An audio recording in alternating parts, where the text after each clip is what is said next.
another way to avoid hyperinflating the money supply is if you use the money to create goods and services, you won't create inflation.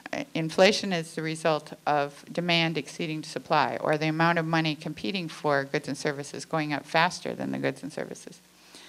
But if you have, let's say you have 100 widgets and you have $100 competing for 100 widgets, the price according to supply and demand will be $1 per widget. Now, if you add $1,000 to the money supply, or add $900, you have $1,000 competing for 100 widgets. That'll drive your price up to $10. But if you use that $1,000 to make 1,000 widgets, your price will still be $1. So what you can do is you issue yourself credit and use it to make things. And then so that will increase your supply. That's one way to prevent inflation. Another thing you can do is use it for things that actually pay money, such as low-cost housing. The rents would come back to the government, or developing alternative energy, and the fees that you generate from selling this energy go back to the government.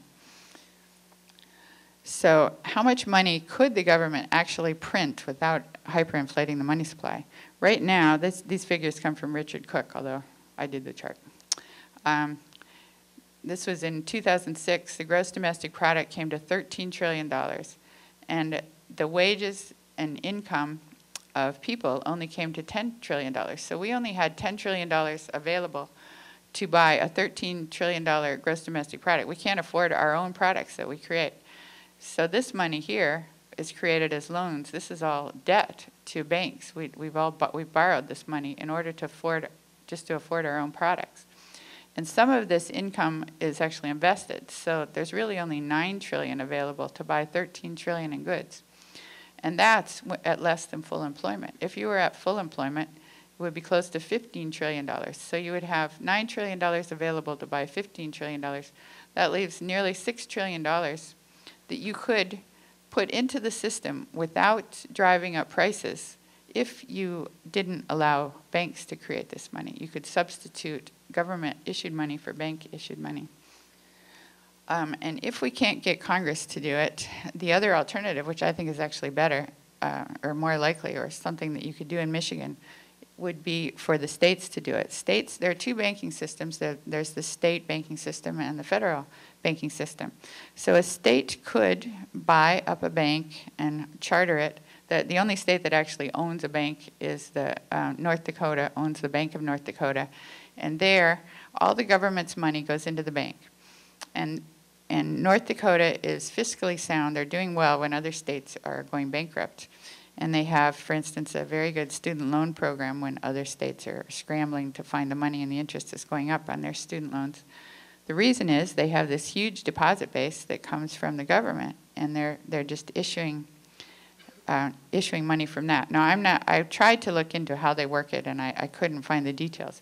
But you could use this model and take all the government's money, put it into a state bank, and then on the fractional reserve system, you could magnify that money by a factor of 10. So you would have credit available to the state or to state and local governments of 10 times your deposit base.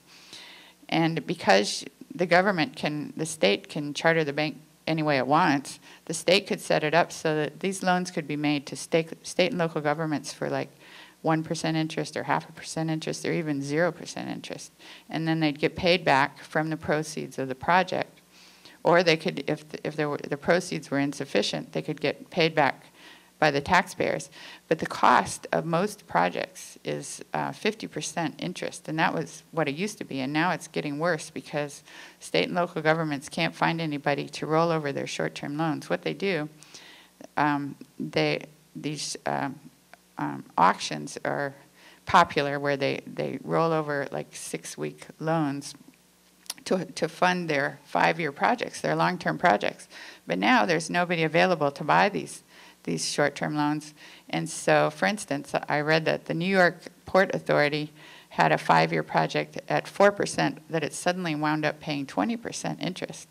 Well, if you're paying 20% interest over 5 years, you've already tripled the cost of your project. So just think what you could do if you could take interest out of the equation. All these things that seem like they're not feasible, various alternative energy projects, would suddenly be quite not only affordable, but actually could generate a profit. So that was my quick run, but it's all explained in more detail in my book, Web of Debt. That's all.